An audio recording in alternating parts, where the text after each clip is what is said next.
নৱমৰ ছাত্ৰ ছাত্ৰীসকল, আজি এইটো ভিডিঅ'ৰ জৰিয়তে আলোচনা কৰিম 10মান শ্ৰেণী বিজ্ঞানৰ চেপ্টাৰ 13 বিদ্যুৎ প্ৰবাহৰ চুম্বকীয় ক্ৰিয়াৰ পৰা কেইটামান ইম্পৰ্টেণ্ট MCQ। তাৰে কুৱেশ্যন 1 চোৱা। প্ৰবাহযুক্ত দীঘল ছলেনয়েড এটাৰ ভিতৰত চুম্বক ক্ষেত্ৰ অপশ্যন এত দিয়া আছে 0, বিত দিয়া আছে ইয়াৰ প্ৰান্তৰ ফালে ক্ৰমে কমি যায়, চিত দিয়া আছে ইয়াৰ প্ৰান্তৰ ফালে ক্ৰমে বাঢ়ি যায়, আৰু ডিত দিয়া আছে সকলো বিন্দুতে একে থাকে।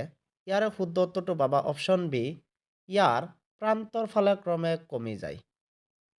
তাৰপিছত কুৱেশ্যন 2 চোৱা। তামৰ তাৰৰ আয়তাকাৰ কুণ্ডলী এটা চুম্বক ক্ষেত্ৰ এখনত ঘূৰোৱা হৈছে। আবিষ্ট প্ৰবাহৰ দিশ প্ৰতি অপশ্যন এত দিয়া আছে দুপাকত সলনি হ'ব, বিত দিয়া আছে এপাকত সলনি হ'ব, চিত দিয়া আছে আধা পাকত সলনি হ'ব, আৰু ডিত দিয়া আছে এশকৰ 4 ভাগৰ এভাগত সলনি হ'ব। ইয়াৰে শুদ্ধ উত্তৰটো পাবা অপশ্যন চি, আধা পাকত সলনি হ'ব। তাৰপিছত কুৱেশ্যন 3 চোৱা। চুম্বক ক্ষেত্ৰত মুক্তভাৱে গতি কৰা অৱস্থাত প্ৰটন এটাৰ নিম্নোক্ত কোনটো ধৰ্ম সলনি হ'ব পাৰে? ব্ৰেকেটত দিয়া আছে ইয়াত এটাতকৈ বেছি শুদ্ধ উত্তৰ থাকিব পাৰে। অপশ্যন এত দিয়া আছে বৰ, বিত দিয়া আছে দ্ৰুতি, চিত দিয়া আছে বেগ, আৰু ডিত দিয়া আছে বৰ বেগ। ইয়াৰে শুদ্ধ উত্তৰটো পাবা অপশ্যন চি বেগ, আৰু অপশ্যন ডি বৰ বেগ। তাৰপিছত কুৱেশ্যন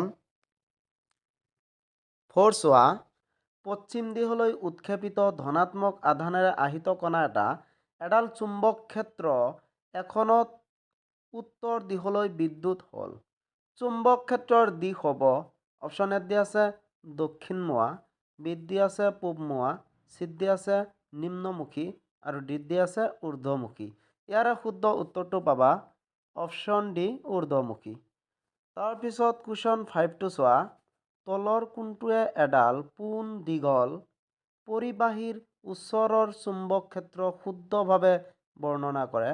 অপশ্যন এত দিয়া আছে ক্ষেত্ৰখন তাঁৰডালৰ লম্ব সৰল ৰেখাৰে গঠিত, বিত দিয়া আছে ক্ষেত্ৰখন তাঁৰডালৰ সমান্তৰাল সৰল ৰেখাৰে গঠিত, চিত দিয়া আছে ক্ষেত্ৰখন তাঁৰডালৰ পৰা ওলোৱা কিছুমান পৰিধিমুখী ৰেখাৰে গঠিত, ডিত দিয়া আছে ক্ষেত্ৰখন তাঁৰডালত কেন্দ্ৰ থকা এককেন্দ্ৰিক বৃত্তৰে গঠিত।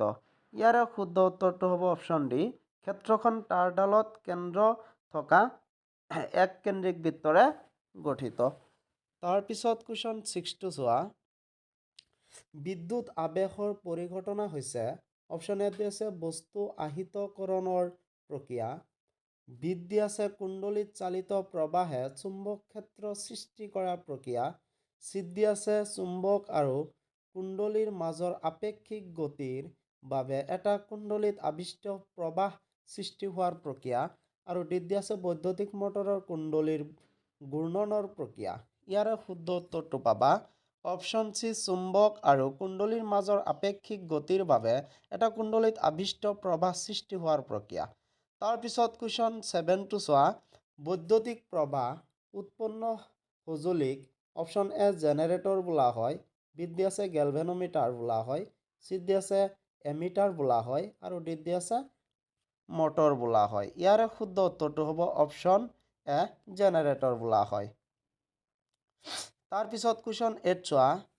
পৰিৱৰ্তী প্ৰবাহ জেনেৰেটৰ আৰু প্ৰত্যক্ষ প্ৰবাহ জেনেৰেটৰ মাজৰ আৱশ্যকীয় পাৰ্থক্যটো হৈছে অপশ্যন এত দিয়া আছে পৰিৱৰ্তী প্ৰবাহ জেনেৰেটৰত বিদ্যুৎ চুম্বক থাকে, কিন্তু প্ৰত্যক্ষ প্ৰবাহ জেনেৰেটৰত স্থায়ী চুম্বক থাকে, বিত দিয়া আছে প্ৰত্যক্ষ প্ৰবাহ জেনেৰেটৰে উচ্চ বিভৱ বেদ উৎপন্ন কৰে, চিত দিয়া আছে পৰিৱৰ্তী প্ৰবাহ জেনেৰেটৰে উচ্চ বিভৱ বেদ উৎপন্ন কৰে, আৰু নকৰে, ইয়াতে নকৰে হ'ব। তাৰপিছত ডিত দিয়া আছে পৰিৱৰ্তী প্ৰবাহ জেনেৰেটৰত ফলা আঙুঠি থাকে, কিন্তু প্ৰত্যক্ষ প্ৰবাহ জেনেৰেটৰত এটা দিক পৰিৱৰ্তক থাকে। ইয়াৰে শুদ্ধ উত্তৰটো হ'ব অপশ্যন ডি, পৰিৱৰ্তী প্ৰবাহ জেনেৰেটৰত ফলা আঙুঠি থাকে, কিন্তু প্ৰত্যক্ষ প্ৰবাহ জেনেৰেটৰত এটা দিক পৰিৱৰ্তক থাকে।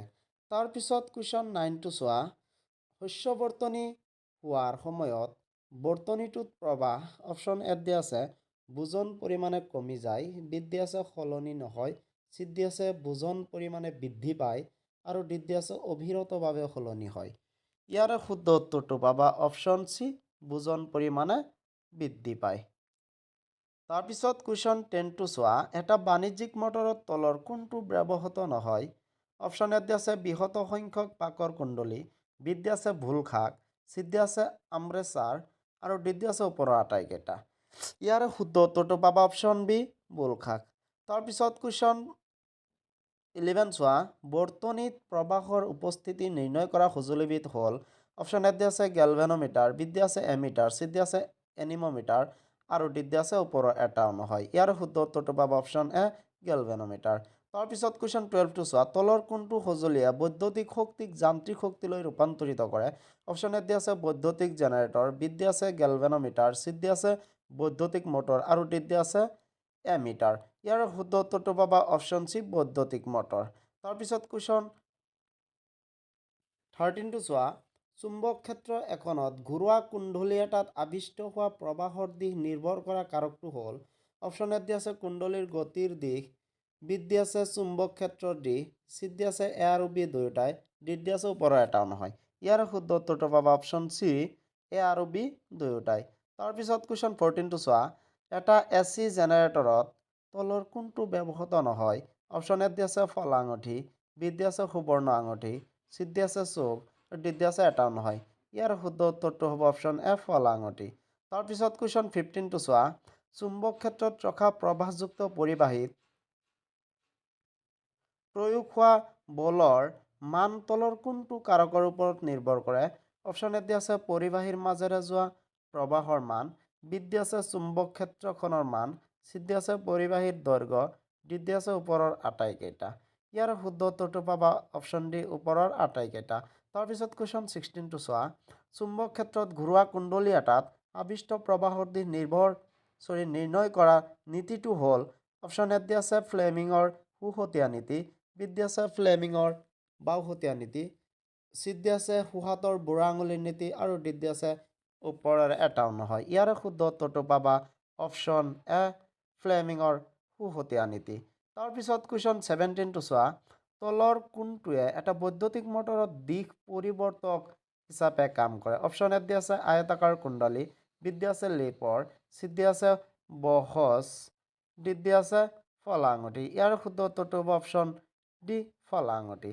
তাৰপিছত কুৱেশ্যন 18টো চোৱা, এটা বৈদ্যুতিক মটৰত কুণ্ডলীত প্ৰবাহৰ দিশ সলনি হয় প্ৰতি অপশ্যন এত দিয়া আছে দুটা পাকৰ মূৰত, বিত দিয়া আছে এটা পাকৰ মূৰত, চিত দিয়া আছে আধা পাকৰ মূৰত আৰু ডিত দিয়া আছে 4 পাকৰ মূৰত। ইয়াৰ শুদ্ধ উত্তৰটো পাবা অপশ্যন বি, এটা পাকৰ মূৰত। এইখিনি আছিল এইটো চেপ্টাৰৰ পৰা ইম্পৰ্টেণ্ট কুৱেশ্যন। গতিকে তোমালোকে এইখিনি চাবা আৰু যদি এইটো চেপ্টাৰৰ পৰা তোমালোকৰ MCQ কুৱেশ্যন লাগে তোমালোকে কমেণ্ট কৰি জনাই দিবা, মই আৰু এটা ভিডিঅ' বনাই আপলোড কৰি দিম। আৰু যদি ভিডিঅ'বোৰ ভাল লাগে তেনেহ'লে চেনেলটো ছাবস্ক্ৰাইব কৰি দিবা, লাইক কৰিবা, লগতে শ্বেয়াৰ কৰি দিবা। ধন্যবাদ।